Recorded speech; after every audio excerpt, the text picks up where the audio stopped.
tight window today. So. Tight window. Didn't know it was fall break. I had no idea.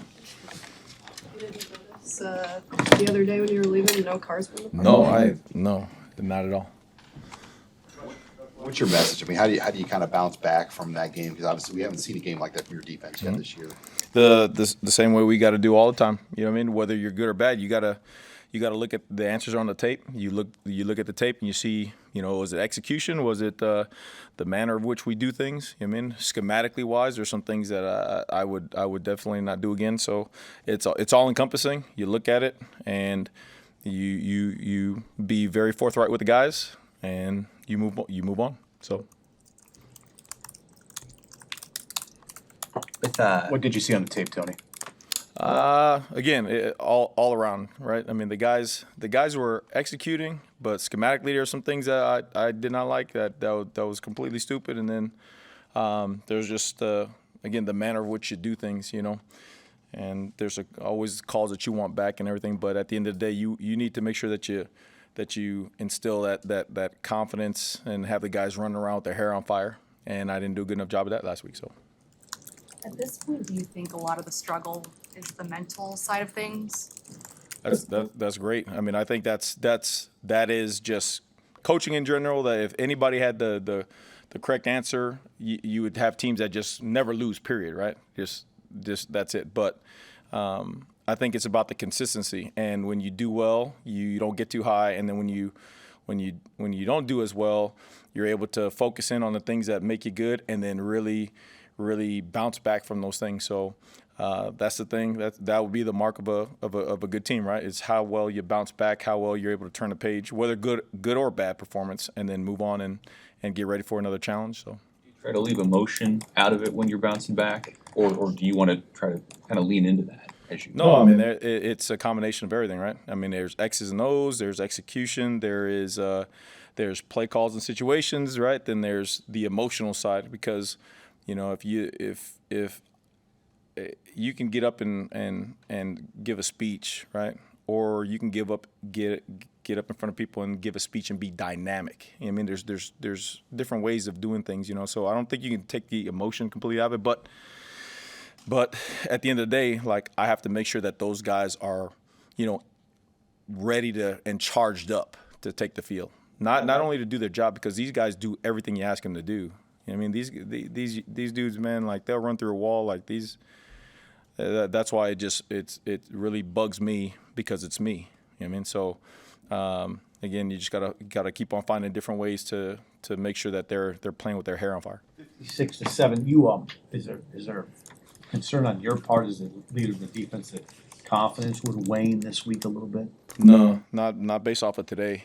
Again, you just sit back and you listen to coach and you hear the message, and I that's what I do. Like I sit down and I listen to coach like I'm a player, and that's one of the great things. One of the truly great things about him is like, hey, there's a lot of ways you can go, but at the end of the day, you have another high-powered offense, one of the best teams in the entire country. And this is like life. We're teaching life lessons. You're not always going to get the job you want. You're always not going to write the article you want to get.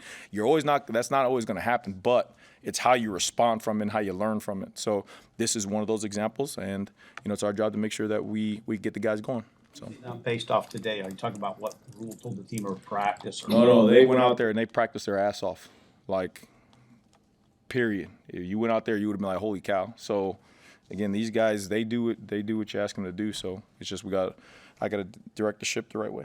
Matt mentioned it wasn't certain on Deshaun this week. How do you feel just about your secondary? And obviously Tommy got his feet under him last week. How he is coming along after that? Yeah, I mean, again, it's all every day is an evaluation for those guys. You know what I mean? All the flexibility you have or maybe you don't have, So you're looking at combinations of guys going in there.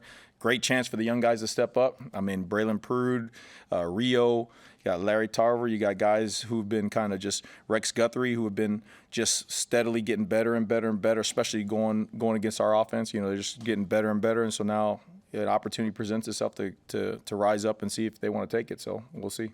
Has Clyde been able to get back to full speed where he could be an option? Yeah, for sure, 100%. He was out there running around looking good. There's healthy, and then there's like you have your wits about you, your game speed, and this whole time he's been getting his strength back and stuff. But most importantly, he's been getting his game speed feel back. So that it's good to see him run around today. Coach Rule mentioned the 50-50 balls were giving you guys some problems. How do you improve that area? Is the pass rush got to be there quicker? I mean, is there a way to win those 50-50 balls in better situations? Yeah, no, everything, right? It's calls, don't put them out there so much in 50-50. It's working the technique. It's trusting the guys to go do it. It's showing them in individuals, you know what I mean? And then the technical side of it is like, hey, in the very beginning, your eyes, your stance, are you on the right leverage? Are you doing those things right? So you're breaking it down to every little aspect to help them feel confident next time they go out there.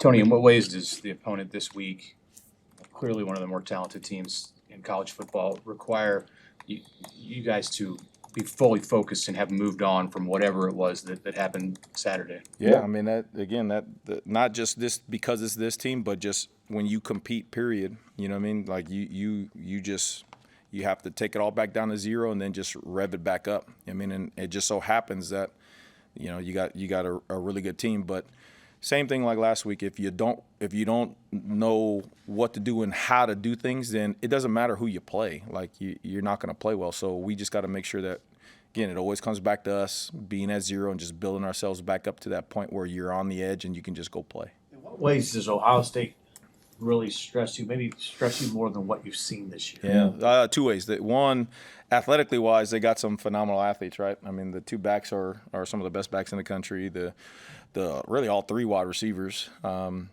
just phenomenal, make one-handed catches, they're physical specimens. So your matchups one-on-one athletically wise, but then also like schematically, they do a lot. I mean, they're always motioning, shifting, trading. They try to get numbers advantages out on the perimeter. They'll put five guys to a side, you know what I mean? They'll change pictures on you. So X's and O's wise, you gotta give yourself at least negate the advantage that they have by numbers. You gotta have good leverage on the ball. So. With with the tackling, Coach Rule mentioned that as something he noticed that stood out on tape. I mean, what do you think went into that? Why did the guys tackle poorly? Yeah, combination of everything, right?